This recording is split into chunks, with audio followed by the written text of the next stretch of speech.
We're fearlessly talking about the biggest stories that matter to you the most. Breaking news, John Calipari is finalizing a 5-year deal to become the Arkansas Razorbacks' next head coach, covering college sports like no one else. The biggest guests in sports. We now welcome in Hall of Famer Jim Calhoun. Such a pride I had, I came to Connecticut. The legend, Tim Tebow, joins us. We'll run it back. I like it. The legend, Herschel Walker.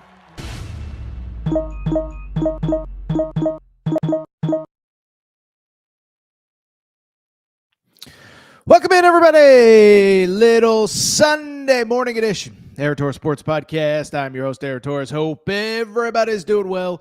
Hope everybody's having a great day. My goodness, do we have a lot to talk about here on a Sunday in mid-October. I mean, week 7, we knew it was going to be crazy. It was even crazier than we expected. We're going to talk about the fact that we officially have a refereeing crisis in the SEC, an embarrassing dark night for the SEC. I thought it was an absolute embarrassment what we saw Saturday night at Jordan-Hare in Auburn, Alabama. We'll discuss that. From there, we will do a little bit of positive news. Indiana, they have officially arrived. I cannot believe that they went to Autzen and won on Saturday. We'll talk about some of the other big wins. Texas, we got to give them credit. Alabama gets a win. USC quietly 5-1. Oh, by the way, how about those UCLA Bruins? They might never lose again. And then finally, we will wrap with a team that, frankly, UCLA, they may have broken the entire program. The Penn State Nittany Lions, what do they do with James Franklin after a third straight loss? And oh, by the way, Florida loses DJ Lagway.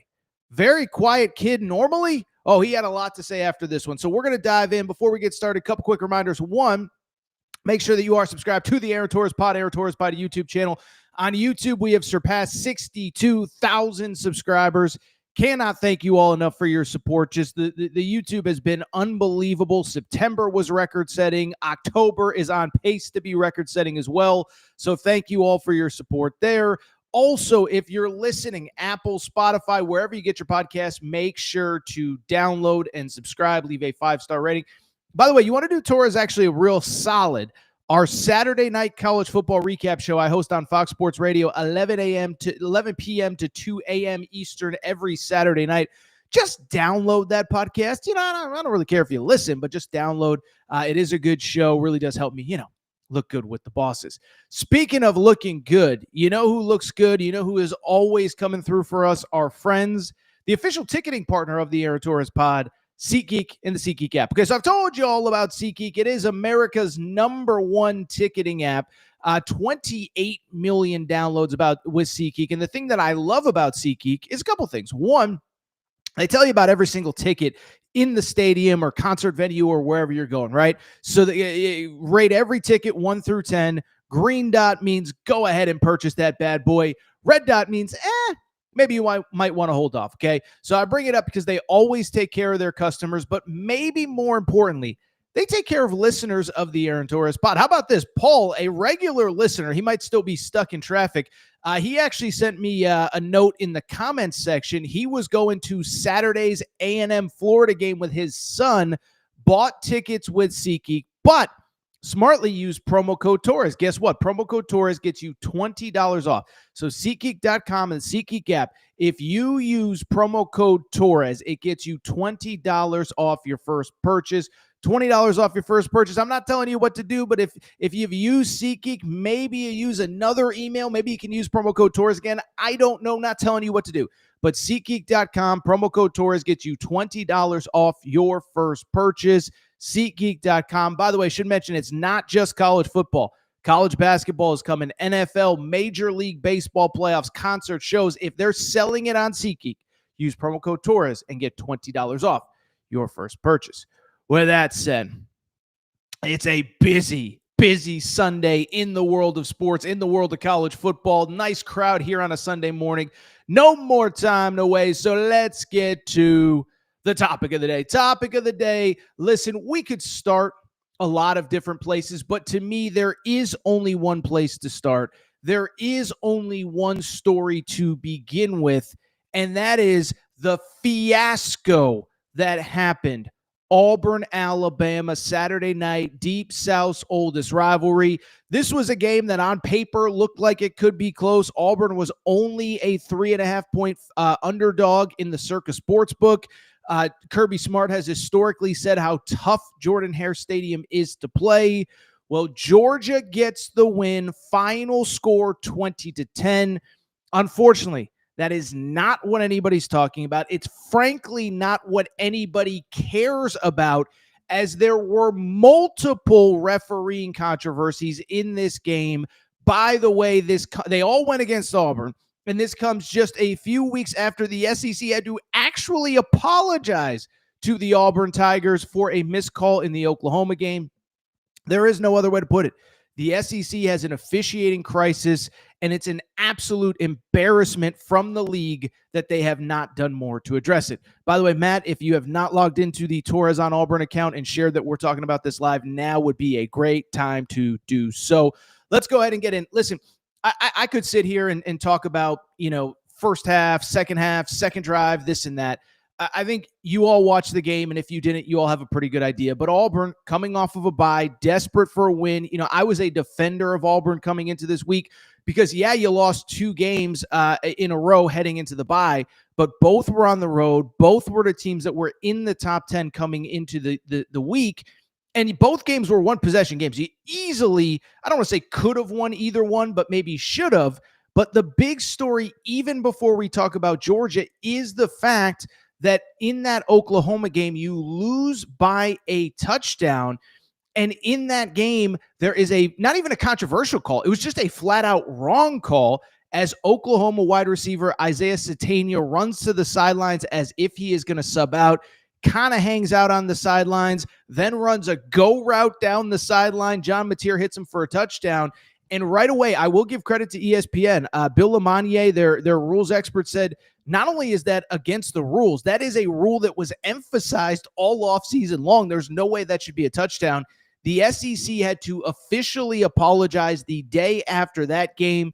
It is now 10:12 Central Time, 11:12 Eastern Time. And I think the SEC is probably going to have to submit another apology to the Auburn Tigers for what we saw on Saturday. In terms of the game, you can see it on the ticker. Great job by Matt setting it up. But Auburn, again, coming off of a bye, really good early. They're up 10-0 with about a minute to go. The defense is flying around. The defense is awesome. The defense is playing championship level football like it has all season long. And to the credit of the offense, they're moving the ball. Georgia's on its toes. They have no answers, whatever. And Auburn gets into not only the red zone, but on the goal line with right around 2 minutes to go in the first half.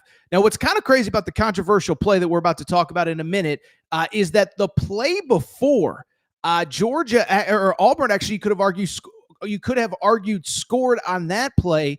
They didn't. The announcers, I agreed with them. In some ways, we thought in the moment it actually worked out better for Auburn, because guess what? Now you get to chew a little more time off the clock before you inevitably what we think are about to go in for a score. But let's go ahead and get into the controversial play. By the way, side tangent, should mention, I think most of you know, but for those of you who don't, we can't show highlights here. I would love to show as many highlights as we could. It's against YouTube rules. It's against, ESPN pays a lot of money to the SEC. We're not affiliated with ESPN, so I can't show highlights. I wish I could. I know we're going to have thousands of you watch this on YouTube at some point. Can't show highlights. But anyway, we'll talk it through. You know the plays. Let's go ahead and discuss, okay? So first of all, the play on the goal line. Everybody knows Auburn's up 10-0. You score there to go up 17-0. I think the game is essentially over, okay? Jackson Arnold on the 1 yard line, dives for the end zone, dives for the goal line. We don't really know what happens. It feels like it's a touchdown. And then all of a sudden, one of Georgia's players not only comes up with the ball, he starts running the other way. And so right away, it's like, oh my goodness, what just happened? What's going on? Is it a fumble? Is it a recovery? Is it a touchdown on Georgia's part? Or is it just a touchdown for Auburn? I'll be honest, I thought the first video replay, I said, oh my goodness, I don't know if it's a fumble, but I don't know if we got all sorts of technical problems this morning. I don't know if it's a fumble, But what I do think I know is that there might not be enough evidence, might not be enough video replay to overturn the call on the field, which was a fumble. And so I bring it up because in my head, I go, oh my goodness, it is going to be crazy at Jordan-Hare because a touchdown is going to be not only taken off the board, but it's going to be 6 points for Georgia the other way. Well, as the reviews go on, I thought it became increasingly clear that Jackson Arnold crossed the goal line with the ball and scored a touchdown. Okay, producer Matt, you can pop up that tweet from CFB Kings. You can see it right there. The goal line is there. I want to give credit to CFB Kings. The goal line is right there. Jackson Arnold has the ball, has possession, crosses the goal line. Not only did I feel like it's a touchdown, but I'll take it a step further. Sean McDonough, Greg McElroy, the rules expert Bill Lamagna, I believe, was on the call of this one as well. They all said that they thought it was a touchdown as well, that they thought video evidence absolutely proved enough for the call to be overturned on the field and for there to be a touchdown. Instead, they go to the replay monitor. They go again. By the way, I think it's also worth noting as they were reviewing it, Greg McElroy brought up the point of the longer this goes on, it's probably a good sign for Auburn because if they immediately go to the replay review and there's no sign at all of there's no indication that it could even be a touchdown, then it's a quick review. So the longer it goes on, the better you think it is for Auburn. Of course, we all know what happened from there. The refs come out. Call on the field stands. It is a turnover by Auburn. Now, I'll even say this. One, I thought it was a terrible call. You saw the view a second ago of Jackson Arnold clearly crossing the plane of the end zone. I also don't really understand why, if it wasn't a touchdown, it wasn't 6 points for Georgia, but that's another conversation for another day. That was bad. Here's what gets worse. The ensuing drive, there's a couple other things just on the ensuing drive. So at that point, even after the touchdown gets taken off the board, Auburn is up 10-0. And again, I apologize that I cannot show you highlights here. But I bring it up because on the ensuing drive, Auburn gets a stop. They actually call a timeout, which I don't know if Hugh Freeze addressed that at his post-game press conference. I assume he maybe regrets it. Georgia picks up a first down, and then from there, it just turns into an absolute ref show, okay? There is a called targeting on the field. So the points get taken off. Then there is a play when Georgia gets the ball back. This is all with under 2 minutes to go, okay? Under 2 minutes to go, there is a play where there is a targeting called. This after they went to video review to see if it was a catch, to see if the Georgia receiver's feet were about. They ended up calling a targeting. And not only did they call a targeting after they didn't blow the whistle for targeting, it's also worth noting it was a questionable targeting call. Again, what is targeting? What is not? Nobody really knows at this point. Looked like he did not lead. It did not feel helmet to helmet to me. Whatever. That one goes against Auburn. One of their best cornerbacks, one of their best defensive players is out for the rest of the game. Later on in the drive, it continued. Amaris Williams, very questionable. Roughing the passer play sets up yet another Georgia first down. They end up kicking a field goal before the half. And the stat that I saw, it might have been from the Torres on Auburn page. Make sure you're following our Torres on Auburn page on Twitter. But the stat I saw, prior to the fumble, Georgia had 20 yards of total offense.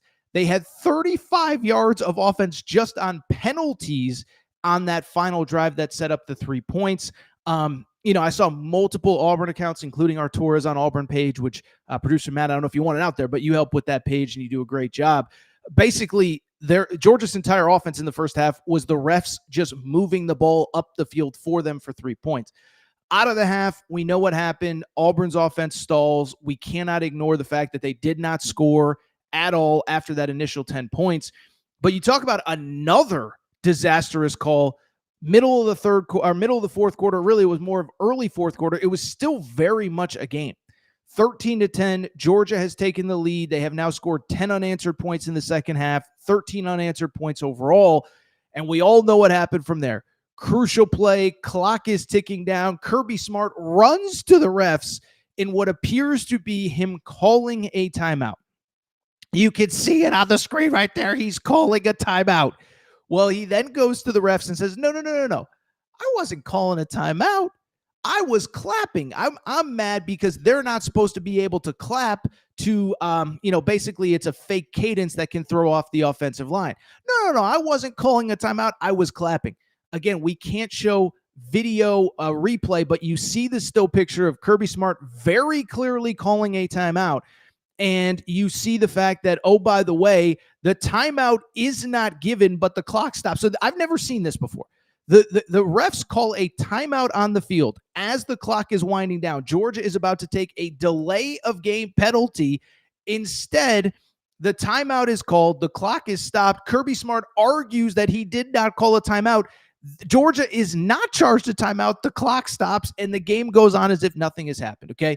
So that was that. It ends up being a 20-10 final, and I got to say this. Two things can be true. Yes, there are a lot of reasons that Auburn lost this game that have nothing to do with the refs. I am also going to tell you this. I 100% blame the refs for how things were handled. I actually do believe that Auburn lost this game because of the refs. And to make it even worse, second time in 3 SEC games that an absolute debacle has happened in an Auburn game. This is inexcusable. And when you see fans of teams that have no affiliation with Auburn or Georgia calling out the SEC, you know it's bad. You know it's a disaster. Matt, did I send you the Alabama fan? So this is Thomas Dearson. He's just an Alabama fan, but I was scrolling on Saturday night getting ready for the show, and I saw this. This is just, you could find 100 tweets exactly like this. Thomas Dearson, sorry to blow you up, buddy, but he said, I'm an Alabama fan. I hate Auburn, all capital HATE. But even I know that this Georgia-Auburn game is complete BS, and I am expletiving it out because he did not say BS. The refs have made capital multiple completely inexplicable, bad, incorrect calls in favor of Georgia. Kirby Smart was clearly calling a timeout. I never say this, but this smells dirty. Matt, save that tweet. We will get back to it in a minute. But let me talk about this for a second, okay? Because I know what people are going to say. First of all, people are going to say, Torres, don't blame the referees and the SEC when Auburn doesn't score a single point after all those controversial calls. Okay, so first of all, let me say this. Actually, as a matter of fact, Matt, before we get to Torres' take, let's talk. Hugh Freeze did address the 2 big calls. So again, a goal line play where it very clearly feels like Jackson Arnold crossed the plane, and there was video evidence that he did. It was called a fumble on the field. It was not overturned. And then Kirby Smart clearly calling a timeout. The refs don't reward him a timeout, do stop the clock, give Georgia time to set up the next play. Matt, here, play Hugh Freeze after the game talking about all this. A lot of things, but, I felt like we broke the plane. All you have to do is just the nose of the ball just has to break the plane, and I thought that was had a pretty good shot of that but it didn't go our way. And then I don't know how they should have had a delay a game or a timeout, and not a whole new play. I'm still not sure what happened there, but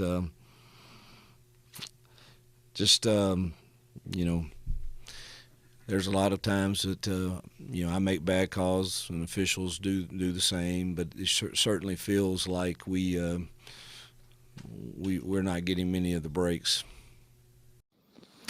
That was Hugh Freeze after the game, and remember, the SEC has already publicly apologized to Auburn for the loss at Oklahoma, not for the loss, but for a missed call that led to a touchdown in a 7-point Oklahoma victory. It is now 11:24 Eastern, 10:24 Central. We will see if the SEC makes a public statement on this. So a couple thoughts. First of all, people will say, well, this game didn't cost Auburn. The refs didn't cost Auburn the game. Actually, I'm going to argue the exact opposite. I'm going to absolutely 100% argue that it did. First of all, I think there's 2 variables here. One, and I saw producer Matt tweet this from the Torres on Auburn account. Matt is an Auburn alum. I'm sorry, buddy. But I bring it up because he tweeted it out, and it's fair. The way the defense was playing, if Auburn goes up 17-0 before the break, and obviously Georgia would get the ball back basically with pretty much no time to drive the length of the field. If Auburn goes up 17-0, I'm sorry, the game is over. Georgia ended up scoring 20 points in the game with the field goal before the half. They're not scoring 20 points in the second half to come back and win the game. And that is assuming, by the way, Auburn with all the momentum, completely stalls out the rest of the game like they did. So 17-0 to me is a death nail. I don't think Georgia comes back from that. But here is the other thing that I don't think I've heard anybody talk about is the way the half ended. It not only took all of the momentum and all of the juice out of the Auburn offense, I would argue the same thing happened to the defense as well. The defense, which has played at a championship level all year, was certainly playing at a championship level all night. As I said, 20 yards allowed with about 2 minutes to go in the first half. Georgia could not move the ball at all, okay? And so I bring it up because the defense, playing defense in football, we all played football at some point in our lives for the most part. Playing defense is totally predicated on energy and momentum and whatever, right? What is the simplest saying in on defense in football? See ball, hit ball, right? It's about energy, it's about flying to the ball, it's about whatever. Well, when you not only have 7 points taken off the board, but when you now have to go back on the field after a 10 to 15 minute delay, then you get on the field, you make a few plays, there's another 10 to 15 minute delay to check for targeting, and you then have to get another delay as they check for roughing the pass. I mean, I think the stat was at some point, I think it was like 20 minutes of real time. Here it is. Producer Matt, thank you. 36 minutes of real time to finish the final 2 minutes of game action in this game. And so, yes, I absolutely think it cost Auburn this game because, again, it's not only that the offense had 7 points taken off the board. It's not only that the offense's momentum was killed. It felt like the defense's momentum was killed as well because, again, you're ramping up to make a stop. Then the refs stop the game. Then you're ramping up again and you have a player thrown out. Then you're ramping up again. It's like there's only so many times you could do that before eventually you just run out of like mental energy and physical energy. And so I absolutely think it cost Auburn the game. Now, even if you want to argue that that didn't cost Auburn the game, let me say this. And by the way, it did, but that's another conversation. This is an embarrassment for the SEC. And I keep going. I think there's two very obvious things that need to be discussed with the SEC. One, why does this keep happening? And two, the transparency. As far as why does this keep happening, there is no excuse. And I've talked about this in basketball too. But the SEC they call themselves the gold standard in college sports. And I think to a degree that they are, right? But they call themselves the gold standard. They got a multiple $100 million deal a year, billions of dollars with ESPN and ABC. And it's like you have hundreds of millions a year that you're paying out to your schools. How do we have a major refereeing controversy every single weekend? How do the referees not know basic rules? Even if you want to argue that maybe somehow, some way, they got the Jackson Arnold play right and that it wasn't an Auburn touchdown. Well, go back 2 weeks ago to Oklahoma. The league admitted that the refs got it wrong. The league admitted that the refs missed on a call that was emphasized all offseason. And then beyond that, late in the game, the timeout with Kirby Smart is one of the most inexcusable calls I've ever seen. No timeout is awarded. Or no timeout is removed from Georgia. There's no delay of penalty. You have so much frustration if you were an Auburn fan, and I think it's despicable, and I think it's embarrassing. I think beyond that, here's the other thing I keep going back to with the SEC. There's no accountability or transparency either. As far as the transparency is concerned, I was thinking about this. I don't know how many people have noticed. I don't know how many people watch ACC football. There's not a lot to watch besides Miami this year, but the ACC has now started putting a TV or camera crew in the replay booth in the league office. So when the ref on the field is communicating with the league office, you can see what they're talking about, why it's happening, and the manner in which it is happening. We criticize the ACC for a lot. The football product stinks. The basketball product has stunk for the last couple of years, although I think it'll be better this year. But this is innovative, and every league should be doing it if for no other reason than transparency. Maybe there is a great reason that the SEC can argue that Jackson Arnold call should not have been overturned and should have stood the way that it is. I kind of want to see it, though. I kind of want to see what their justification is, because if you can have a random dude on Twitter that can freeze the shot and see that the ball crossed the plane with Jackson Arnold holding it, then I'm sorry. All the fancy cameras that this billion-dollar enterprise that is the SEC has should be able to do it as well. I think what is equally as frustrating to me, though, is the lack of accountability from the league office. I mean, I know that they said the right things after the Oklahoma-Auburn game, but I looked it up on Sunday. Maybe those refs were suspended. I didn't see it. By the way, last year, remember Georgia-Texas when the fans threw stuff on the field and there was no punishment to Texas, no this, no that, no whatever. And now again, there's going to be no punishment for the refs. There's going to be no accountability. And Auburn just took another loss that you can argue that they absolutely should not have taken. Listen, I think Auburn fans can feel two ways. You can be frustrated with the offense. You can be frustrated with the way that things ended. You can also argue that you should be 5-1 right now. I don't even think there's a debate. And so the SEC, I think this is my biggest frustration, is people make mistakes. Hugh Freeze even said it in the press conference. He said, listen, I make bad calls as a coach, but I have to come up here and I have to be held accountable for it. Now, I've said for years, I think the referees should have to go to the podium and answer questions just like the players and the coaches do. You're going to pay coaches millions of dollars. You're going to pay players millions of dollars. You're going to send an 18-year-old up there after he drops an interception, or an 18-year-old up there after he drops the game-winning touchdown, but you can't send a 45-year-old dentist from Milwaukee who's doing this part-time up there. I'm sorry. I don't want to hear it. There's no excuses, and I think that's the frustrating part. Like, if Greg Sankey had a backbone, he actually did something when these guys screwed up, then that'd be one thing. If he suspended people, if he came out and spoke against the referees, and I understand you don't want to be too combative with the referees. You want them to be on your side, and you don't want to create this aura or apparent, this situation where all of a sudden it feels like you want to defend them when you can. But some things are indefensible. It's no different than any other walk of life. Listen, my wife's in the other room. She loves me. She wants to defend me whenever she can, but sometimes I do stuff that's so stupid she can't defend me. And it's the same with Greg Sankey. There are sometimes you cannot defend your employees, and punishment needs to be had. If referees don't understand the basic rules, then I'm sorry, they should not be doing the job. Find someone who knows the rules, who knows the rule book, who understands it. And what are the guys in the league office doing? Because that's the part that pisses me off as well.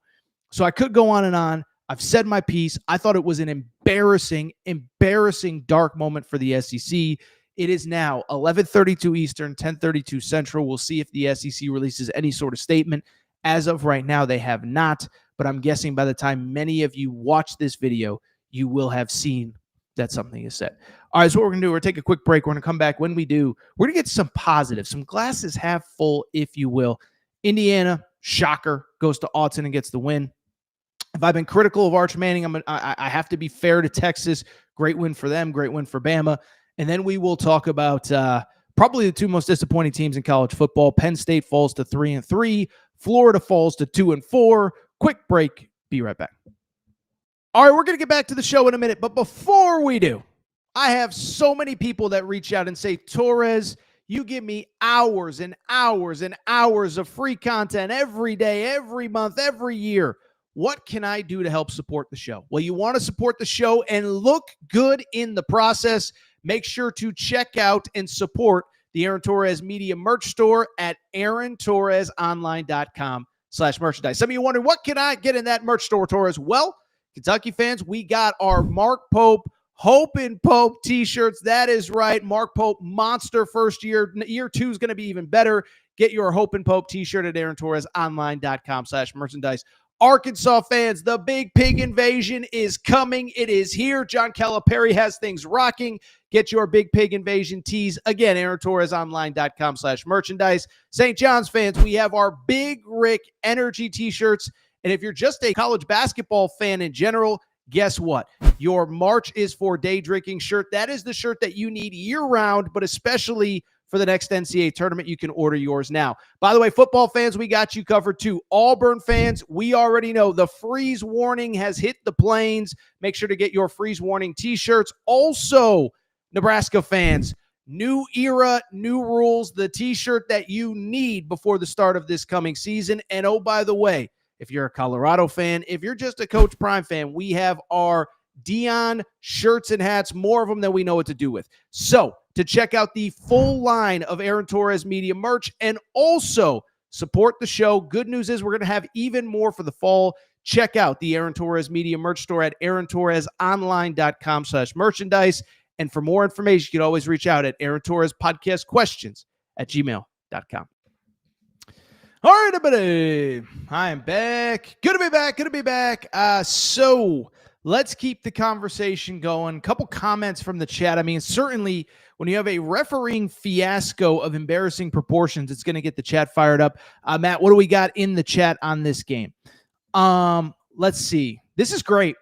Samiris says the refs help Georgia because Georgia isn't as good anymore and the SEC wants the brand in the playoffs. Listen, I don't know if that's true. Okay. What I would say is this, is that Bama looks very good. We'll talk about them in a minute. But I had this thought during the game. I said the SEC this is when Auburn was up 10-0 and whatever, when they were in control of the game. I said the SEC is still going to get 3 to 4 teams, but it's not going to be the teams that probably the league office or ESPN ABC, which owns the college football playoff, or at least is the primary broadcaster, what they want.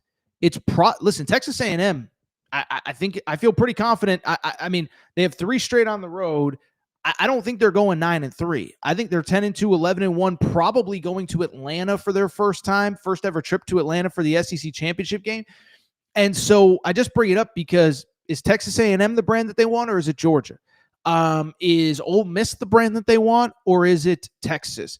And I had that thought, is that the brands that we just expect to be at the top. I was watching this game. I said, when Georgia was losing early, I thought to myself, I said, Georgia maybe should, I was at the time, I'm thinking Auburn's going to win this game. And of course, I bet Auburn plus 3.5. So of course, I'm feeling good at that moment.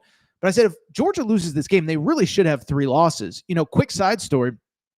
My tax guy, love him, Preston. I won't give out your last name, but he's a huge UT fan, Tennessee fan, not Texas.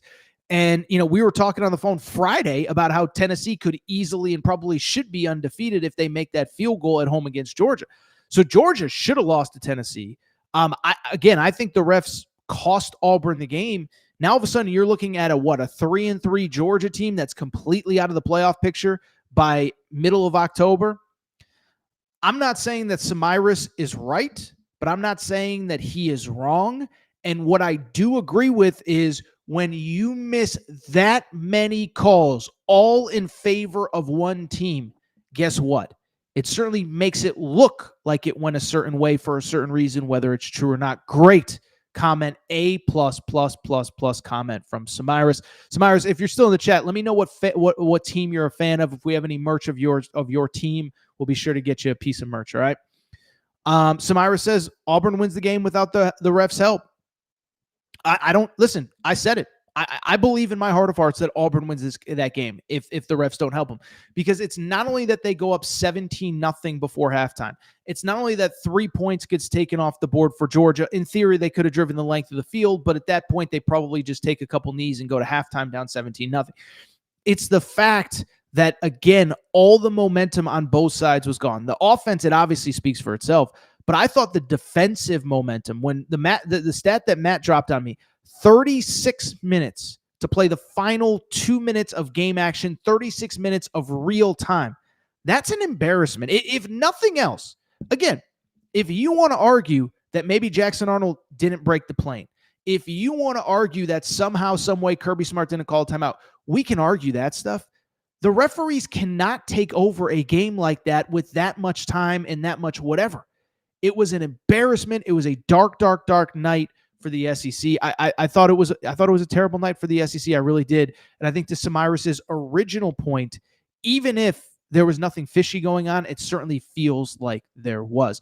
Matt, any other questions about the Auburn-Georgia game or comments before we get to the chat? Great point by Luke, as always. Luke, a loyal listener of the show. He says, we shouldn't have conference-specific officials staffs at the P4 level, period. Everyone is supposed to be operating under the same rule book, mechanics, and philosophies. That might be something I have to check on. I'll tell you a quick side story is I remember actually touching base on basketball officiating last year because at the bottom, it was probably an Auburn basketball game, to be honest, because, Auburn played so physical last year with Janai Broome and Caldwell, Dylan Caldwell and all them. Dylan Cardwell, I'm sorry, not Dylan Caldwell. Dylan Cardwell, that I remember thinking, I feel like SEC games are refereed differently than other games, and I actually reached out to one of the league offices and got an interesting response. I'm going to have to see about that because I do think, and I'll say this bigger picture, one of the biggest problems with college sports right now, all of these leagues are operating in their own silos with their own set of rules. The SEC is doing what's best for the SEC. The Big Ten is going to take some private equity money, another $2 billion in this is a major problem. The Big 12, you know who's the biggest outspoken person for the Big 12 right now? A random booster from Texas Tech. Now, granted, he's a random booster who's a billionaire, but it doesn't change the fact that, we need national governing bodies, and that's why until we get it, we're always going to have these situations. Like Luke says, why do we even have individual conference commissioners? Or individual conference refereeing. Luke says, what happens in college officiating is that conference commissioners and officiating coordinators have their own opinions and requirements. It leads to mismatched standards and conflicts of interest. Well, I'll tell you what, we certainly see it in basketball because, like I said, Big 12 games, Big East games are refereed. They're just fundamentally refereed different than SEC games. The SEC was for years just this crazy athletic league. It was whatever. We don't have to get into basketball right now, but you can't watch SEC basketball and tell me that it is refereed the same as Big East basketball, where watch Rick Pitino's teams, watch Dan Hurley's teams. There's no blood, there's no foul in the SEC. It's pretty much the same when Houston plays in the Big 12, when Iowa State plays in the Big 12. And in basketball, it's like everything is a ticky-tack foul in the SEC. SEC fans in the chat, you know exactly what I'm talking about. Matt, if we have one more, that's good. Samiris says, the Buckeyes are my team, Torres. We don't have any Buckeyes merch. We don't have any Buckeyes merch yet. I think there's plenty of good Buckeyes merch, but we appreciate your support. You can always follow our Torres on Ohio State page, Torres on Ohio State, for all your late-breaking news. And Matt just sent me a private chat that I cannot open for some reason. All right, I'll tell you what. Let's keep the conversation going. It's a Sunday. It's October. The leaves are turning. I'm wearing long sleeves for the first time in forever. It feels good to have, nice weather coming in.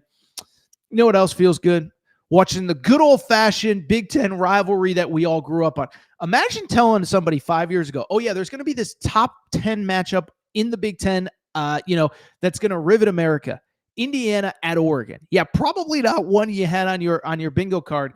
But it's funny because as I look at Indiana and Oregon from this weekend, I'll say this. If you listen to Thursday's show, I didn't even preview this game because I give out all my picks. By the way, my picks would have been awesome if the refs didn't overturn a touchdown in the game against Georgia. Anyway, neither here nor there.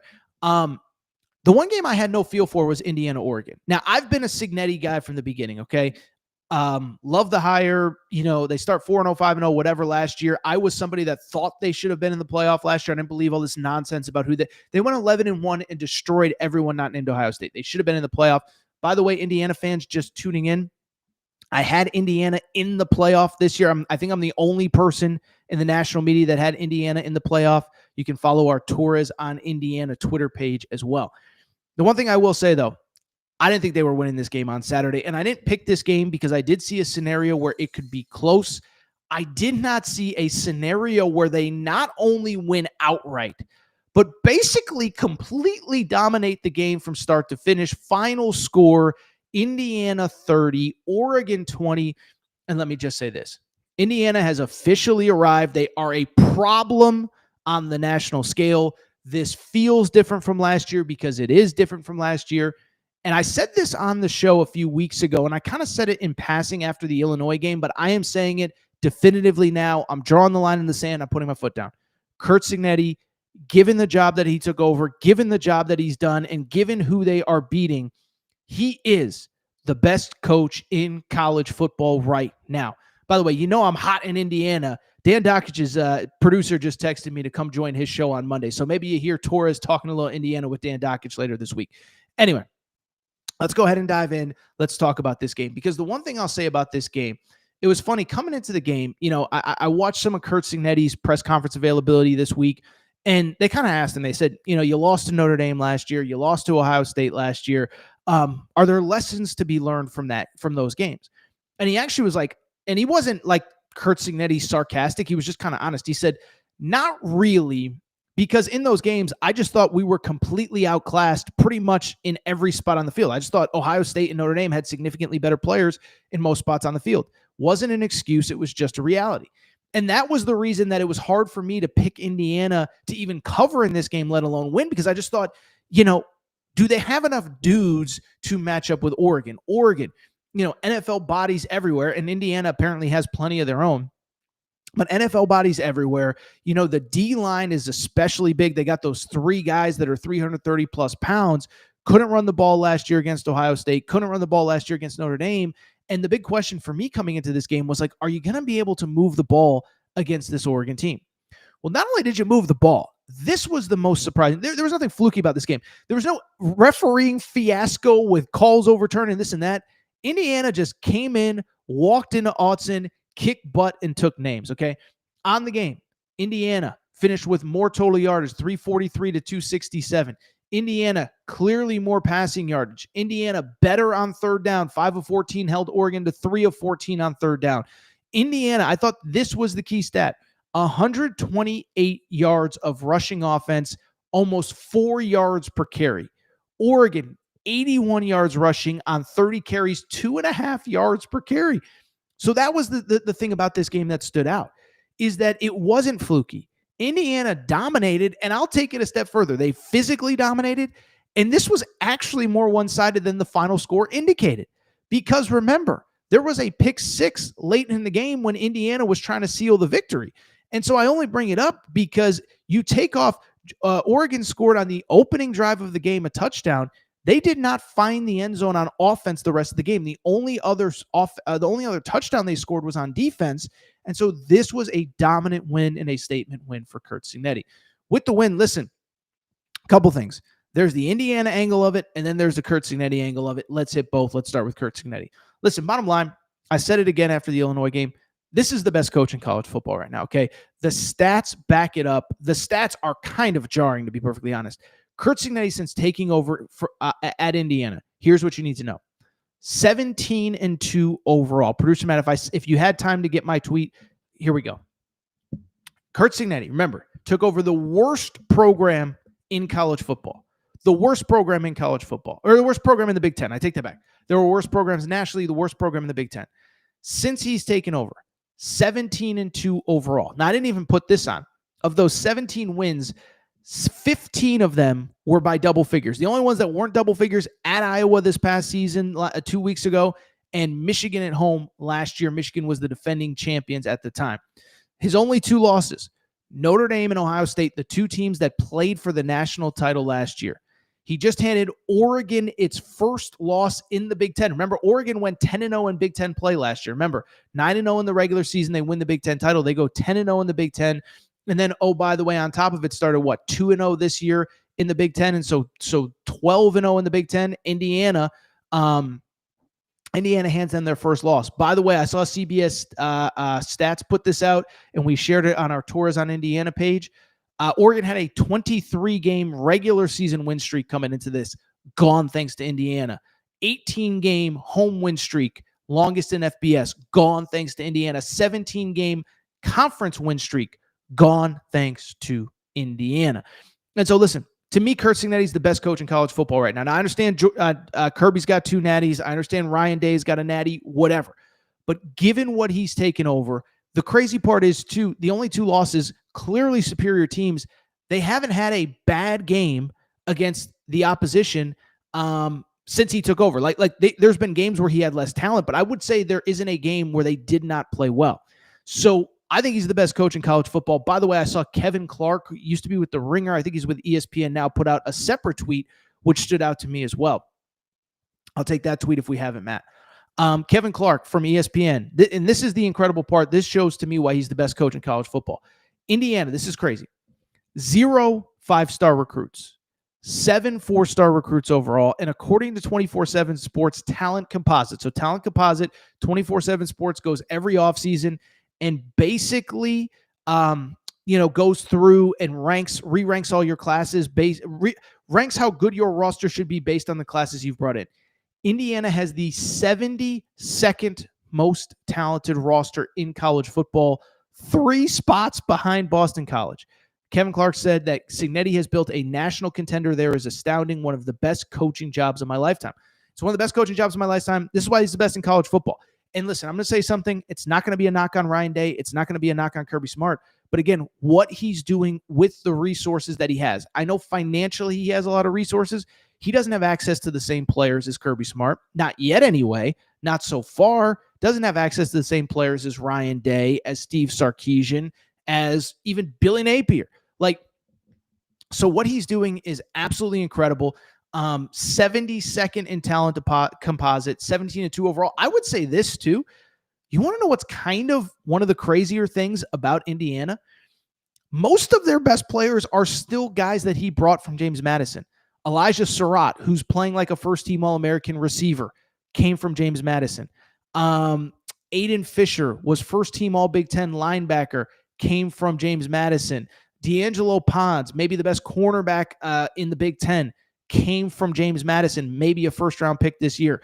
Kamara, the defensive lineman, came from Indiana, was an All-American last year. So you're talking about multiple All-Americans, potential first-round picks. So you talk about, again, a guy that checks all the boxes. He's winning. He holds his team accountable. He's clearly a great evaluator and developer because he has guys that he brought from James Madison that are now dominating the Big Ten. And so I bring it up because it's incredible, but I bring it up because I'll say something else. Listen, I don't want to put the cart before the horse. I don't want to jinx anything. Couple things, though. Look at the rest of the schedule. It is hard for me to see a world where Indiana is not only back in the playoff, but Indiana may be in the Big Ten championship game as well. Because, again, you go back with Curt Cignetti through the years, 0 bad losses at Indiana, and most of the games are not even competitive, okay? And so I looked at the schedule to begin with. Part of the reason I picked Indiana to make the college football playoff was I said, they're going to win every game they're supposed to because that's what Cignetti does. So even if at the time they had at Oregon and at Penn State, which we'll talk about in a minute, even if you go 10-2 in the Big Ten, you're getting in the college football playoff. Well, look at the rest of their schedule. They're 6-0, and there's no doubt they are through the tough part of the schedule. Rest of the games remaining. Michigan State at home next Saturday. Then UCLA at home. I'm not even being sarcastic. I think UCLA might be the toughest team left on their schedule. Then you go to Maryland. That's maybe the toughest game you have. Then at Penn State, they're not only a train wreck, but they're now without Drew Aller.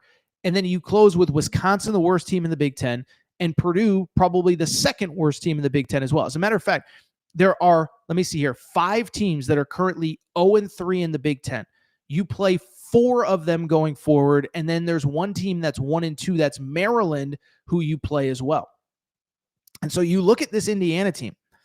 They have the wins. They got through the tough part of their schedule. They don't lose games they're not supposed to. 12-0 is on the table, and at worst, 11-1 is likely. And if they go 11-1, they're going to the Big Ten championship game. So this is a team that is probably going to be playing for a Big Ten title. By the way, can you imagine what Indianapolis would be like for a Big Ten championship game featuring Indiana? That's where that SeatGeek promo comes in. Indiana fans, SeatGeek.com, promo code Torres. Get you $20 off if you want to start shopping for Big Ten championship game tickets right now. SeatGeek.com, promo code Torres. But at the same time, this team's going back to the playoff, and I think they have a chance to win it. Remember this year, by the way, you don't have to be a conference champion to get that bye. I think Indiana's in position to play for a Big Ten title, play against Ohio State. I think they're going to get a top 4 seed, probably a first-round bye. What Curt Cignetti is doing is just absolutely unbelievable. I got to give him so much credit, as I've said a couple times now, best coach in college football. Really quickly, a couple other results that I do want to get to. Listen, let me say this. Red River Shootout. If I've been critical of Arch Manning, as I've been, I got to give him credit here. Best game that he has played. Now, I think really the story was Texas's defense. Texas finally figuring out the run game to a degree, 138 yards against Oklahoma.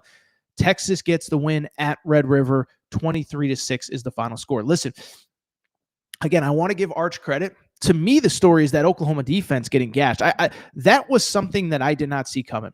I thought Oklahoma's defense at the I told you, I thought if Mateer played, they would win because the defense was so good. Mateer was bad, but let me say this. I actually thought there was a little bit of revisionist history after the game. People were saying, well, Mateer shouldn't have played and, it cost him. No. You can't say, and I want to actually give Texas a little bit of credit, right? Because now it feels like you're trying to diminish Texas's win.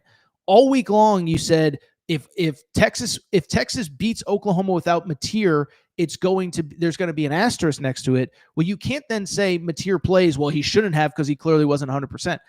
I have a hot take. I don't think that Mateer, I don't think the injury was the reason that he played so bad. I've watched him. He's actually very inconsistent. He wasn't great against Michigan. He wasn't great against Auburn the game that he got hurt, so maybe it was the injury. But at the same time, like, dude was thrown into triple coverage a lot. So don't dismiss what Texas did. They ran the crap out of the ball, and Arch Manning played his best game of his career. As you can see, that Ryan Niblett 75-yard punt return was the deciding X factor. Got to give Sark credit. Got to give Arch credit. There was a lot of noise with that program throughout the last couple weeks. Listen, I don't think they're great.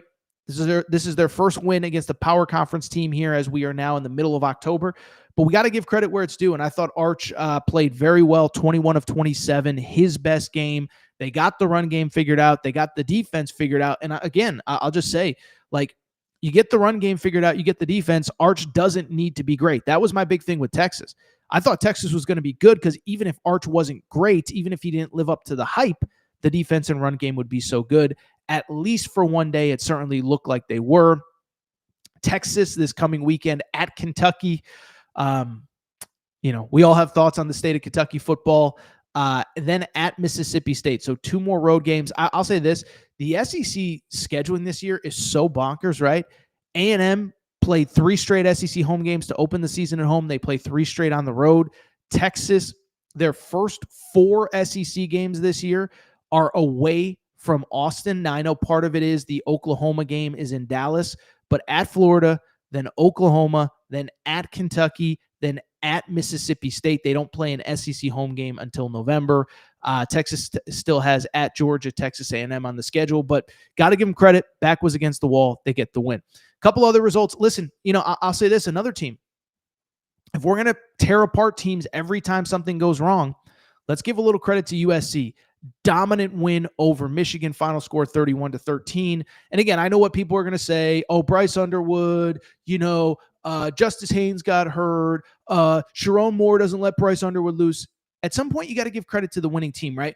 It's amazing how in the SEC, we never dismiss the losing team. It's never like, oh, maybe that team just sucks and the team that won sucks a little bit less. We always give credit to the winning team as if it's some great victory, right? And so I bring it up because with USC, instead of tearing down Michigan State and talking about everything they did wrong, how about we give credit to USC, which at home improves to 5-1 with the win. A couple things, I did pick USC in this game. Jaden Mayava, I don't think people realize quite how well he is playing. 25 of 32 yards, 25 of 32 on the game. He is now on the season completing 72% of his passes, 13 touchdowns, 2 interceptions.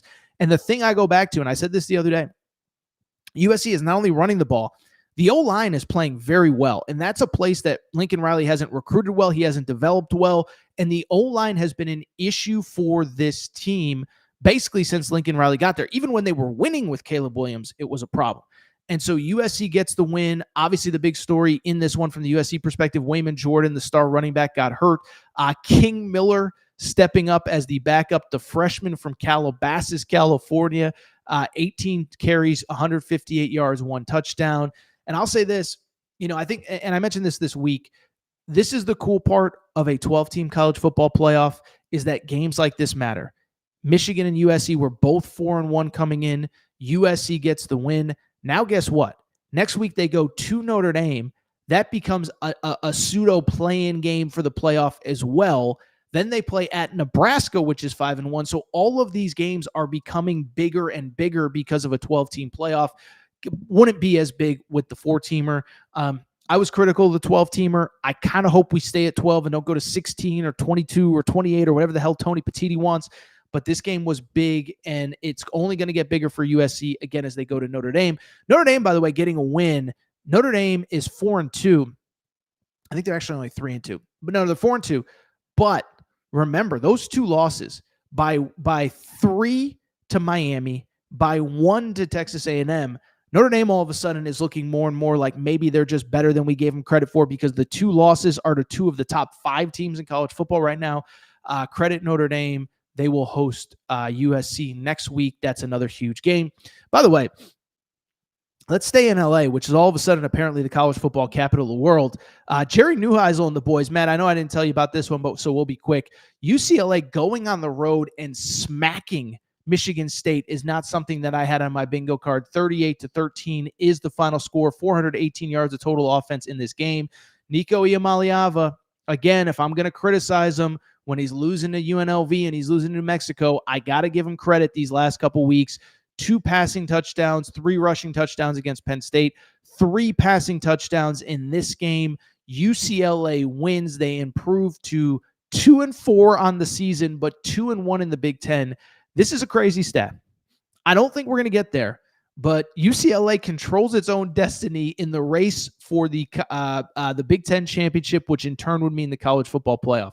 The issue is they got a lot of tough games on the schedule at Indiana, at Ohio State, Washington, Nebraska, and USC as well. But credit to UCLA for getting the win. Finally, because I do want to get to Penn State and I do want to get to Florida, just a quick shout out Alabama. Took care of business against Missouri. Tough road game in that one, but we shouldn't dismiss what Alabama did. Ty Simpson, he's my Heisman Trophy winner at the midway point of the season. He was awesome. He made a couple monster throws. I mean, that 4th down throw that he made to move the chains late in the game was unbelievable. You know, Missouri, we'll see. They go to Auburn this week. We'll see both teams coming off of a loss. Both teams a little bit, some body blow stuff. We'll see what happens. Yeah, I don't know what to say, man. Credit to Alabama. I think Alabama and Texas A&M are the 2 best teams in the SEC. I know Ole Miss is undefeated. I'm not a believer. I know LSU has 1 loss, whatever. Tennessee has 1 loss as well. But Alabama looks awesome. By the way, Alabama and Tennessee, 3rd week of October, 3rd Saturday in October, next Saturday in Tuscaloosa. All right, so what we're going to do, we're going to take one more break. We're going to come back. When we do, we got to talk the highs of Alabama, USC, and Indiana, the lows of Penn State, the lows of Florida. Discuss them next. Quick break. Be right back. All right, we're going to get back to the show in a minute, but before we do, you know what we got to do. We got to thank our friends. We got to thank our partners. We got to go ahead and thank Cauley Puffs and CauleyPuffs.com. Yeah, you see the logo on the back of the screen right here. Okay, so I've told you all about Cauley Puffs, but family-owned company, not far from where I live. Joey, a huge sports fan, and one day he was sitting on the couch and he said, you know what? I need a snack that is both healthy but delicious, something my kids are going to love, something my family's going to love, something I'm going to love. And so he came up with Cauley Puffs. This is the new age health food snack. You don't need to go to the grocery aisle and buy all that crap, the Doritos, the Fritos. No, my friends, you need Cauley Puffs. Baked, not fried, avocado oil, no grease, healthy ingredients. But here's the best part. They taste freaking delicious. Actually, there's another best part. In addition to tasting delicious, in addition to being healthy, they are also taking care of listeners of the Aaron Torres pod. Okay, so check this out. All you got to do is go to CauleyPuffs.com. That's CauleyPuffs.com, CauleyPuffs.com, and you can get 15% off any purchase with the promo code Torres. That's Torres, Torres. It's that simple. 15% off any purchase. 1 bag to try them out, 100 bags to cater a party. Doesn't really matter. Promo code Torres. CauleyPuffs.com gets you 15% off. Cauley Puffs also available on Amazon. You obviously can't get the promo code there, but CauleyPuffs.com, CauleyPuffs.com, promo code Torres gets you 15% off any purchase. Thank you to our friends at Cauley Puffs. All right, everybody. I'm back. Good to be back. Good to be back. Final segment of the show. So good to be back. A couple comments that I saw that caught my attention. Luke saying that Vandy should be a favorite over LSU next Saturday. So I'll say this real quick. I try not to be critical of other media outlets, okay?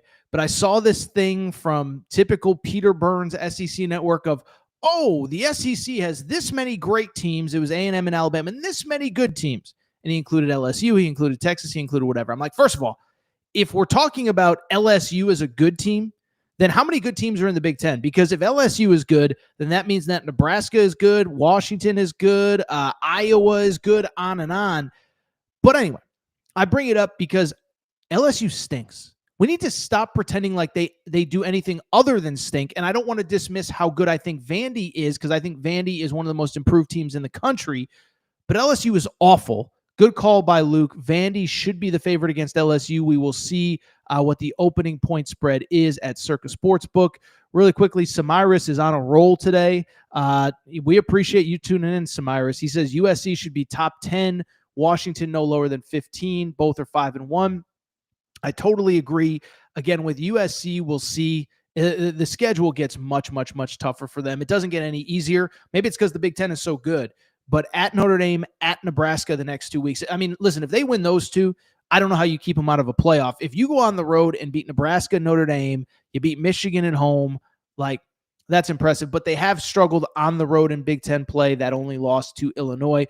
We got to give Lincoln Riley credit where it's due. You know, my old radio partner, Arnie Spanier, always used to say, and he's still alive, he's still with us. He does have a gravelly voice, and he always used to say, Torres, the show's tonight. And what that means is that we can only judge teams, players, coaches, blah, blah, blah, blah, blah, based on what we know. I can't sit here and say, well, if USC finishes 8-4, then how? No. They're 5-1 right now. They just destroyed Michigan at home. By the way, the only loss that they had, they led with like 2 minutes to go. USC is a very good team. So a couple of those comments there, as Luke said, Vandy should be favored going into the LSU game. We're going to find out lines soon, because guess who usually is the first one to put out lines on Sunday afternoons for the following college football slate? It's our friends. It's our hotel partners. It is Circa Casino and the Circa Sportsbook. Okay, so listen, I've told you all about Circa, but if you're in Vegas, Circa has by far the best sports book in Vegas. I know some of you travel during the year. You get out there once a year. You go on a vacation. You have to check out the Circa Sportsbook, biggest sportsbook in the world, best place to watch games in Vegas.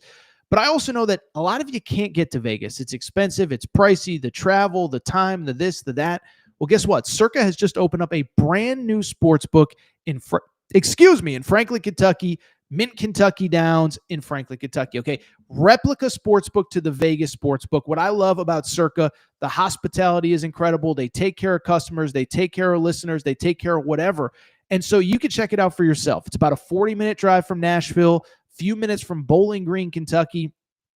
And it's right in that Indiana, Tennessee, Kentucky, Ohio corridor. Not that far from any of them. Closest sportsbook to Nashville. If you live in Nashville, if you're around Nashville, check it out as well.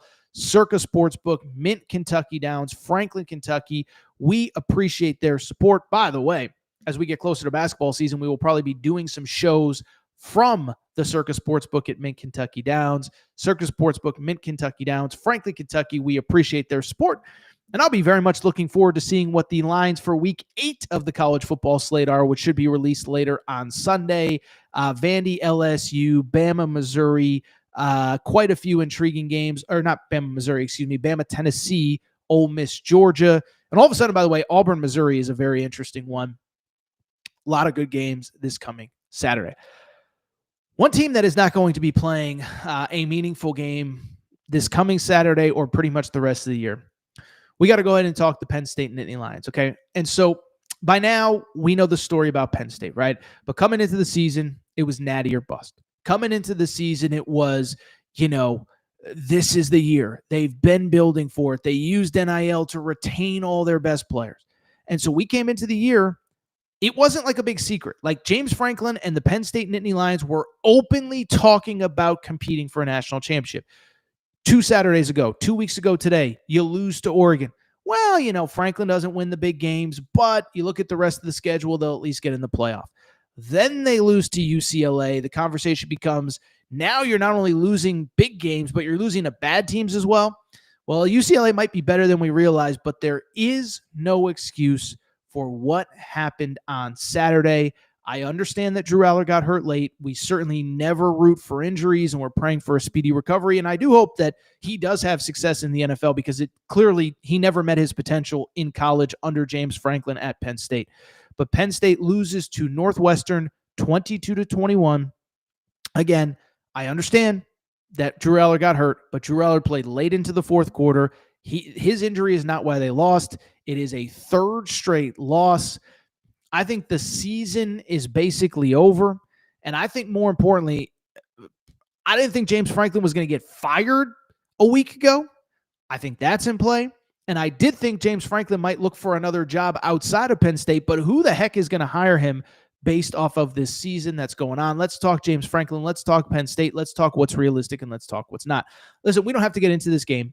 I'm not going to sit here and break down, in the third quarter, Northwestern picked up a fourth down on this. Who cares? I mean, maybe if you're a Northwestern fan, you care. And if you do, congrats to you. Most of us do not. By the way, I think I said the score was 23-22. It was 22-21. But listen, we don't have to go through the minute-by-minute, play-by-play of this game because the bottom line is this is the cherry on top, I believe, of the Sunday of mediocrity that has been Penn State football this year, okay? And so a couple things. I never really bought into the narrative that they were this year's version of Michigan 2 years ago or Ohio State last year. If you remember in the preseason, that was the talk, right? Michigan. Well, in 2023, they had a bunch of guys that could go pro, but they used NIL to bring them all back, and it's fueled the national championship run. Then last year, Ohio State used NIL, kept the Travion Hendersons, the Emeka Ibukas, the JT Tuimoloaus. They bring in a bunch of new players via the portal. Quinshon Judkins, Will Howard, Caleb Downs. They win a national. Well, Penn State's the same. And what I did say in the preseason was that I think Penn State's going to make the playoff, but I don't believe they're like Michigan and I don't believe they're like Ohio State because Michigan and Ohio State, at least during those runs, they had big wins prior to the season that they won a national title. Michigan, before they won the title, had beaten Ohio State 3 straight years if you include that season. Ohio State, I can criticize Ryan Day for not being able to beat Michigan. They had plenty of big wins during his time. They just couldn't quite get over that national title hump. So Penn State had no big wins. But even I didn't think it was going to be like this. And I don't think it's hyperbole to say that this is quite literally one of the most disappointing seasons in college football history, right? It's funny. Like last week we had the Athletic article where they're like, is Arch Manning the first bust in college football? It's like, that's the stupidest headline ever. But is this one of the most disappointing teams in college football? Yeah, I think that it is because of what I said. Listen, if you go back 4 or 5 years ago, most of this roster probably doesn't come back because there's no money in college and you're going to go pro to go ahead and make as much money as you can in the short window that you have in your career. Katron Allen probably isn't back. Nick Singleton probably isn't back. Drew Aller might not be back. Some of the guys on the O-line might not be back. You also don't have the transfer portal to fix your deficiencies, which is what we thought they did with the receiver core. The Ross kid, Trebor Pena, Kyron Hudson from USC. And so you went in the portal, you fixed things, you brought back a bunch of players, and you are going to somehow have the most disappointing season of the James Franklin era. And that's exactly what it is. It's not going to get better. And I was thinking about this. Like, you talk about the future of James Franklin. We'll get to the buyout stuff in a minute. This was the year. This is when it had to get done because think about where the Big Ten is going. This had to be the year for Penn State because everything lined up. You brought back Drew Aller. You brought back 2,000-yard rushers. You brought in a bunch of wide receivers because of NIL. You brought back 4 starters on your O-line. You brought back most of the defense minus Abdul Carter. But at the same time, it was also what everybody else had. Ohio State lost everybody off of last year's national championship team, and credit to Ryan Day for having them in the position that they do, but they lost everybody. Oregon lost basically everybody. Michigan, first-year starter at quarterback, true freshman starting at quarterback. And so that is your primary competition at the top of the league. Then on top of it, let's not forget Nebraska is 5-1 and clearly improving. USC is 5-1 and clearly improving. Washington is 5-1 and clearly improving.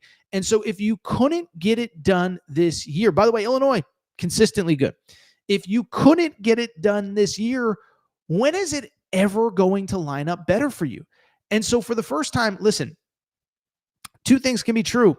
And I can, one thing I'll say about this show, I'm never afraid to change an opinion when we get new information. Now, it's not flip-flopping. It's not this, it's not that. But I have to be flexible in how I feel based on the opinion that I have. I just said it before the break. The show is tonight. I have to base my opinion on what we know now. And even as of a week ago, I was saying after the UCLA loss, I said, not only is it going to be maybe impossible to fire James Franklin, but he shouldn't be. He's a good coach who wins like 78% of his games up until last week against UCLA. He just couldn't beat basically Ohio State, Oregon, and Michigan when they're really good. And so I even defended him up until a year ago. But here is the bottom line. You're 3-3 right now. It's the middle of October. The most anticipated season in probably my lifetime, the last 30 years, the last 25 years, whatever, it's up in smoke. It is October 12th. Your wins are Nevada, Florida International, and Villanova. You're 0-3 in the Big Ten. And here's the crazy part. This is Penn State's next 3 games. At Iowa, at Ohio State, Indiana at home. You're going to be 3-6 in 3 weeks. And so now all of a sudden you go 3-6, guys start opting out. Your final 3, by the way, at Michigan State, Nebraska, at Rutgers. I went from not only is James Franklin not going to get fired to he shouldn't be fired to you go 4-8 this year, you go 5-7. I think you kind of got to have the conversation, because when is it ever going to get better? Now, I don't know if it's actually going to happen, but I do think it not only should be a conversation, but maybe, I don't know. I'll leave it up to Penn State fans. I mean, clearly Penn State fans want him out. They were booing him before the game, and Penn State fans, I don't blame you one bit. But the counter to that is, like, even a week ago, I was like, well, you can't fire him. He wins 78% of his games. He is about to go, 5-7 probably, maybe 4-8, maybe 3-9. I don't know. With probably the most talented roster of the last 30 years since the Kerry Collins team, the most anticipated season in 30 years. I would venture to guess, given the returnees plus the newcomers, a top 5 most expensive roster in college football. And I do think firing is now on the table. Probably not now, probably not today. It's 12:16 Eastern time, so we'll see if anything happens on Sunday. I don't anticipate it once the NFL games start. But, I think it is on the table. Now, the buyout is insane. It's like $48 million, okay? But the counter to that is you go 4-8 this year, and you lose Drew Aller, Nick Singleton, Katron Allen. I know Penn State is a loyal fan base. What are they buying tickets for next year? You don't know any of the players. You're coming off the most disappointing season in school history. You hate the head coach. I don't think it's crazy that we're talking about the possibility that James Franklin does get fired.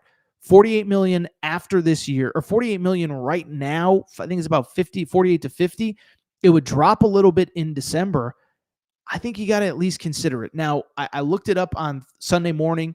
As of now, it's hard for me to find any credible information on what the buyout structure is. We've talked about this a lot with Dabo, with James Franklin, with Mark Stoops. Mark Stoops we talked about last week. Mark Stoops is not only owed $40 million, he's owed it all within 60 days of being fired. So I don't know if James Franklin has any sort of, verbiage to basically extend the buyout a little bit, to push it back, to do whatever. Maybe you pay him $10 million up front and then the rest is extrapolated out. Maybe there's offset language where if he takes another job, whatever. But I don't know how it's not being considered right now, and I don't know how it won't be considered if you go 4-8, 5-7 this year. Conversely, I'll also say this. I said as of a week ago, I thought there were a lot of places that it would make sense to hire him and get him away from Penn State. Remember, there are 2 buyouts. Buyouts work 2 different ways. There's what the coach would owe there's what the school would owe the coach if they fired him. That's $50 million, 48 to 50 if Penn State fired him. But James Franklin, if he voluntarily left, would only owe Penn State $2 million. And so I said last week, should UCLA give him a call? Big Ten, LA, good recruiting base, whatever. Should they give him a call? Should Virginia Tech give him a call? If Florida fires Billy Napier, would you give him a call? Well, now all of a sudden, I was saying, by the way, if Kentucky fires Mark Stoops, should they give him a call? I mean, he took over a bad program in the SEC and brought them to back-to-back 9-win seasons at Vandy. But if you go 4-8, I mean, who's excited about hiring James Franklin off of a 4-8 season when you already kind of had questions about him and his ability to win games that matter? Now, maybe Virginia Tech or whoever is so bad that you would take him. I don't know. But now that gets called into question as well. I don't, it's one of the most unique situations that I can remember, because again, like even at like Clemson, it's going sideways and you feel like things are going in the wrong direction. Dabo just made the playoffs last year. He's 3-3. He's probably still going to finish with like 8 wins this year. It's just not what we thought in the preseason. But James Franklin never won big games. Now he's losing to bad teams with the best roster that he's ever going to have in an improving Big Ten. I don't even know what you do if you're Penn State. There's the variable of what do you do as a replacement for James Franklin? I know Matt Rule used to play there, but I'm assuming he's at Nebraska for it's just a very unique situation. I still don't know that you're going to be able to I still don't know that they do fire him, pay him the $48 million to go away. I do think in some weird ways, the Drew Aller injury maybe helps him a little bit, where people will just forget about him and he can go to people at the end of the year and say, yeah, of course I'm 5-7. I lost my quarterback in game 5. And nobody will remember in December that, oh, Drew Aller played that whole game. We will, because we talk about this stuff all the time. I was bringing up is a very unique situation, and I don't really know what to make of it. I still think James Franklin will be the head coach for the foreseeable future. I actually don't think he gets fired this year, but it does get to a point where things get so bad. Do you have to at least consider it going forward? All right, really quickly, let's wrap on another team that I think there's no doubt is right up there with Penn State as the most disappointing in college football this year. And it's the Florida Gators. And Florida's unique, totally different than Penn State. You know, at Penn State, at least James Franklin can say, hey, I won a lot of games prior to this year. But Billy Napier's been a train wreck. We've talked about him all fall. The stat that we talked about on Thursday's show that I could not believe, first Florida coach in 75 years, 75 years to have never finished a season ranked in the top 25 at Florida. This is now what, year 4? And it's bad. And it's funny because, you know, what's interesting about it is I think most diehard college football fans, but certainly Florida fans, we talked about this again on Thursday, is the notion that, well, you beat Texas. Is there some magic run coming? And did they figure things out over the bye week? And I'm like, I don't think it really matters. I don't think Texas is that good. And the one thing about Billy Napier, most of his best wins have been at Florida in the Swamp at home. And it was funny. I picked Texas A&M to win this game. I picked Texas A&M to cover this game against Florida on Saturday because I just said, look, it's great that you beat Texas at the Swamp, but if you go back the last 2 years, Billy Napier has 3 road wins at Florida the last 2 seasons prior to this year. They beat 2-10 Florida State last year, disaster. They beat 2-10 Mississippi State team, worst team in the SEC. And 2 seasons ago, the 2023 season, they beat South Carolina on the road in a game where they were down by 10 in the fourth quarter and rallied to win. So I wasn't expecting much on Saturday night in College Station. And credit Billy Napier. He came up with a very Billy Napier performance. This was a pick that I did win. This is a bet that I did win. Texas A&M wins 34-17. That is the final score. All of the goodwill from the win over Texas the other day is gone.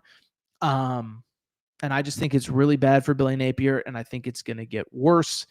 And we'll talk about that in a minute. But what really stood out to me about this game, first of all, typical Billy Napier offense. You know, after everything goes right 2 weeks ago against Texas, not very good. You finish the game, you know, you move the ball to a degree, 319 yards, but you again cannot run the ball, 74 yards rushing on 24 carries, 1 for 10 on third down. You know, the thing that I keep going back to, DJ Lagway proved last year he can hit the deep ball with perfection.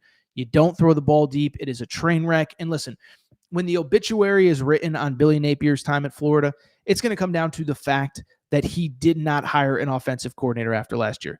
He had the chance to get it right. You go on that run, you survive another year, and rather than losing a job that you've worked your whole life for, hand over the reins of the offense. Listen, being a college football coach is tough enough right now.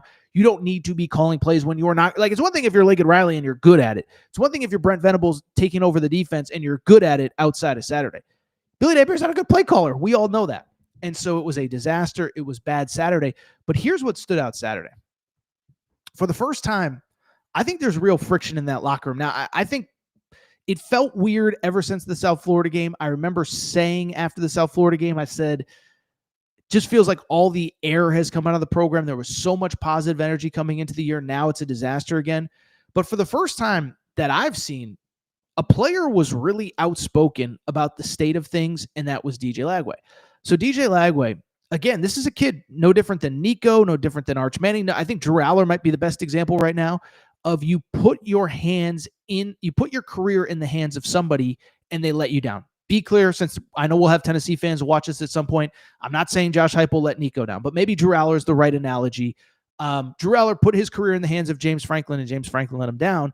And DJ Lagway is much the same. And DJ Lagway, it's interesting. If you watch that SEC documentary leading into the season, if you remember that, DJ Lagway was very quiet, very soft-spoken. He's not a super vocal, super verbal guy, kind of quiet, leads with his actions, leads with his behavior, great in the community, great in the locker room, gave a bunch of NIL money to the women's sports. Seems like a good kid.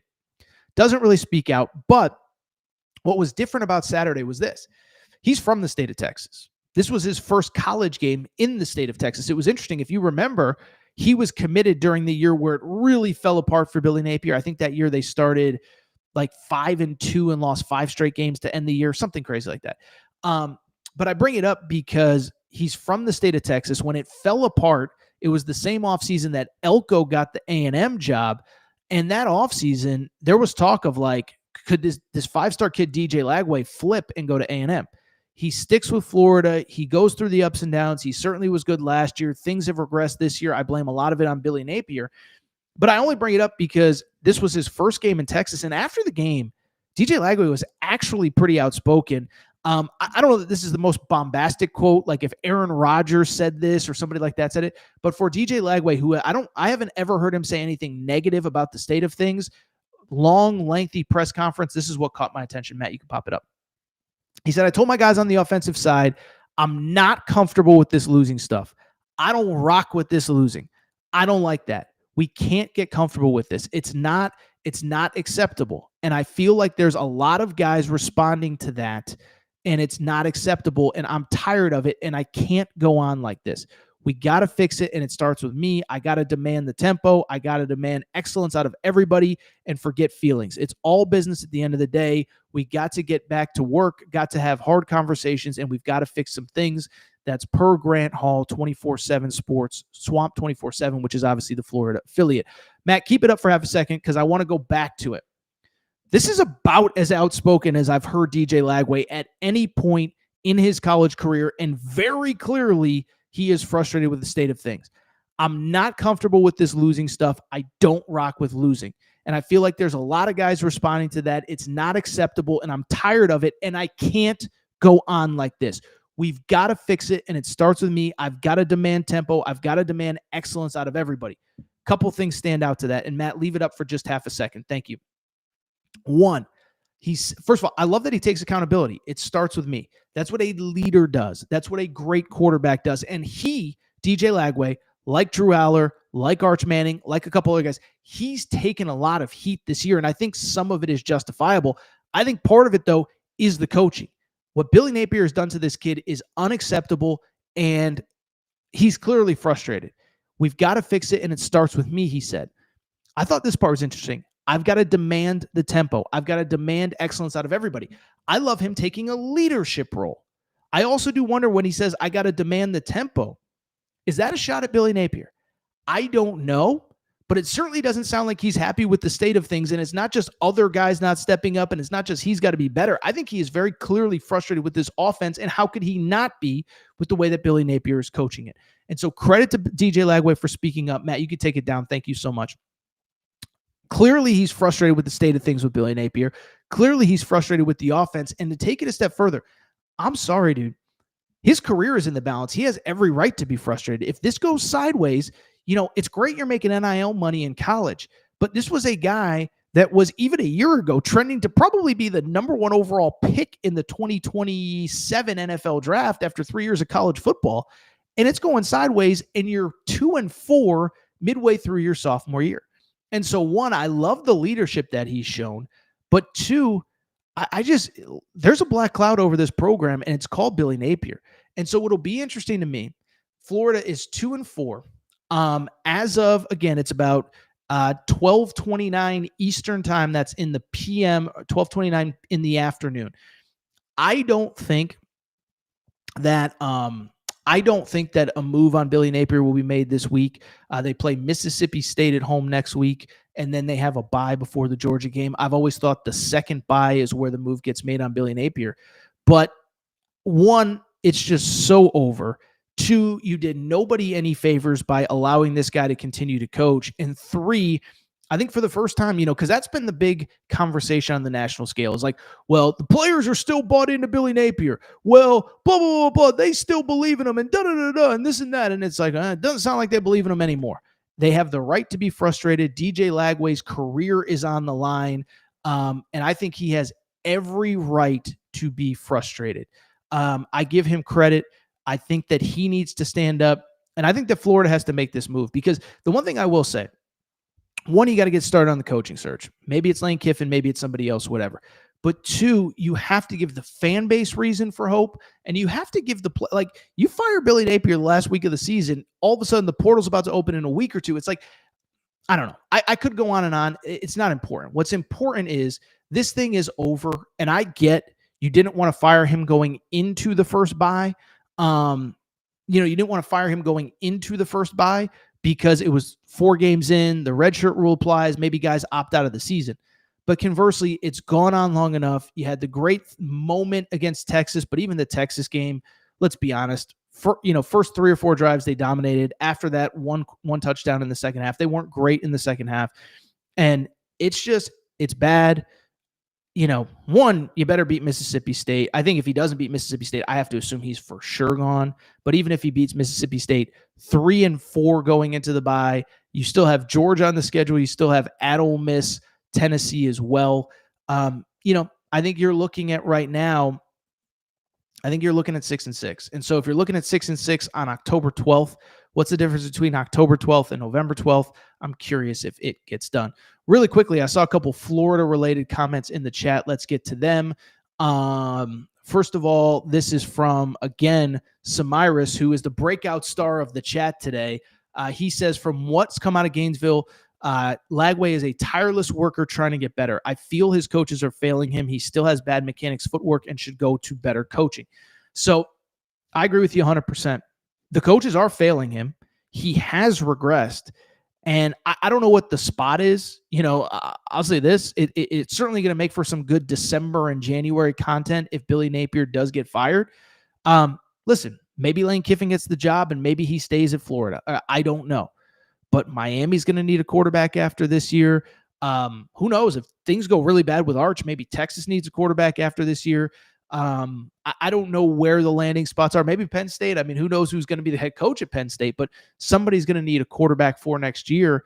And I will be curious where he could end up landing up. LSU might need a quarterback post Garrett Nussmeier. I know they have Michael Van Buren. I only bring it up. I still believe in this kid because I have seen it. Like, this isn't to me like Drew Aller. Like Drew Aller, I've never seen it put together. I see all the tools. I see 6'6". I see the big arm. I haven't seen it put together. Garrett Nussmeier, I haven't seen it. Arch Manning, I haven't seen it. I've seen it with this kid. And again, the coaching staff is failing him. I feel bad for him. I feel really frustrated. He says, let's see, Lagway should transfer. J.K. Marshall says Lagway should transfer to a more worthy team. I totally agree. All right. I'll tell you what a show. Real quick, let me go through the comments really quick. So, Luke, this, if we didn't have so much Florida content, this would have been a great topic as well. Florida State is wild, man. So I put out the stat. So pre getting left out of the 2023 playoff versus post getting left out of the 2023 playoff, Luke says, how about Mike Norvell giving FSU blue balls with the win over Bama? Haven't won an ACC game in 400 days. You want a wild stat? So 19 games prior to getting left out of the college football playoff in 2023. They go 13-0 that season. The previous year, they finished 6-0. So they won 19 straight games before getting left out of the college football playoff. Since then, they've played 19 games. They are 5-14 overall, 2-10 last year, 3-3 this year, 0-1 that year where they got left out of the college football playoff. Total disaster. Again, I don't know. It's just really bad. If we had more time, we would have talked about it. Really quickly, a couple more. I agree with you on this, Big A. He says, how do you think Arkansas looked under Petrino? I thought they looked good. I thought they fought hard, as you said, Big A. I said it earlier in the show. I was talking to my tax guy who's a Tennessee fan, was at the game, and he's talking to me about, well, we should have beaten Georgia, blah, blah, blah. And he's right. But he was just chalking up Arkansas as a 38-10 win for Tennessee. And I kind of said, dude, I think they're going to give you a little bit of trouble with Petrino calling plays. So I give them credit. They played tough. They go home to A&M this weekend. And I'll say this with Arkansas, they still have to play at Texas, at LSU, A&M at home, Auburn at home. So you don't want to just start handing them wins. But if Texas, if Taylor Green can move the ball, I don't know that Texas can score 24, 28, 31 points on the road. LSU is not good. I'm sorry, they're just not. I think Arkansas can pick up wins. Again, will it be enough to keep Bobby Petrino? I thought maybe bowl eligibility for them. They're now 2-4 overall. So you'd have to go on a pretty nice run here. But I thought they fought hard, as Big A says. All right, I'll tell you what. I'm running out of steam, so I'm going to go ahead and get out of here. Leslie says, what's it called? Indiana is for real. By the way, appreciate the super chat dealing with Dylan. Any chance if UK doesn't move quickly enough on Stoops that Summerall ends up at Florida? Let's talk about Summerall really quick. Thank you for the super chat dealing with Dylan. So Summerall is a fascinating character, okay? Tulane head coach. Tulane gets the win on Friday. Was it Thursday night? I think it was Thursday night during that Thursday night. I was actually watching the Dodgers. So I was watching the Dodgers game. Then I went over to the Eagles game, and I caught the end of the Tulane game. And so Tulane gets the win. The AAC has a bunch of really good teams at the top, including Tulane. Tulane beat Duke earlier this year, remember? And so what Dylan is asking is, John Summerall is basically he's the guy that Kentucky fans want, okay? And I get it. I really do. They're sitting at 5-1 overall, 2-0 in the AAC, and they beat Duke earlier this year, and they beat Northwestern earlier this year. By the way, Northwestern just beat Penn State. So he's a very good coach. He played at Kentucky, former assistant coach. Dylan, I think the issue with Kentucky, I think everybody in the SEC is going to want him that has a head coaching opening, and the ACC too. Remember, there was real push for him to get the North Carolina job last year before Belichick kind of sideswiped it. If Belichick moves on, he's going to be the number one candidate at North Carolina. But remember also, he's from Alabama originally. If Auburn opens up, he's going to be the number one candidate at Auburn. If Lane Kiffin leaves for Florida, he used to coach at Ole Miss. He'll probably be the number one candidate at Ole Miss. Arkansas wants him. And then to your point, if Florida opens, he is going to be a candidate there as well. And so I just bring it up because I think that's the tough part with this Kentucky situation is he's clearly the number one candidate. He's a legitimate candidate at any job that's going to open up in the ACC, in the SEC this year, and probably the good ones in the ACC as well. Now, I don't know that like Virginia Tech, he's really a candidate there. But Kentucky for sure, Auburn if it opens up, Arkansas, I know there's a lot of Arkansas fans that he's their number one choice. I don't know if he would be if I was an Arkansas fan, but I don't blame them if they feel that way. And then Florida, again, Ole Miss, if Lane Kiffin were to leave for another job. I think that's the tough part about that situation. We'll talk John Summerall throughout the week. I do think it's good time for us to get out of here. It's 12:40 here. We're about we're about to get some NFL football, so I'm going to go ahead and get out of here. Leslie says on Indiana, been legit all year. They've earned their props. It's time to go. Great audience on a Sunday in October. We're going to go ahead and get out of here. Thank you to SeatGeek, our partner, our ticketing partner. Use promo code Torres, get $20 off your first purchase. Also, thank you to Circa Sportsbook and the Circa Casino app. We appreciate their support as well. They provide all of our lines. They are our hotel and ticketing partners. Time for us to go. Appreciate your support. We're going to get out of here. Shout out to Torrent Craig. Shout out to Rachel, who hates my voice. Shout out to JJ Reddick, you F-head. Unblock me. Also, shout out to the audience. I think this is the best Sunday audience we've had in a few weeks, so we appreciate your support. Thank you for your support of the Aaron Torres pod. We will be back probably Tuesday morning, maybe even Monday. By the way, Monday, first AP College Hoops poll comes out, so maybe, just maybe, we come back on Monday. Thank you again.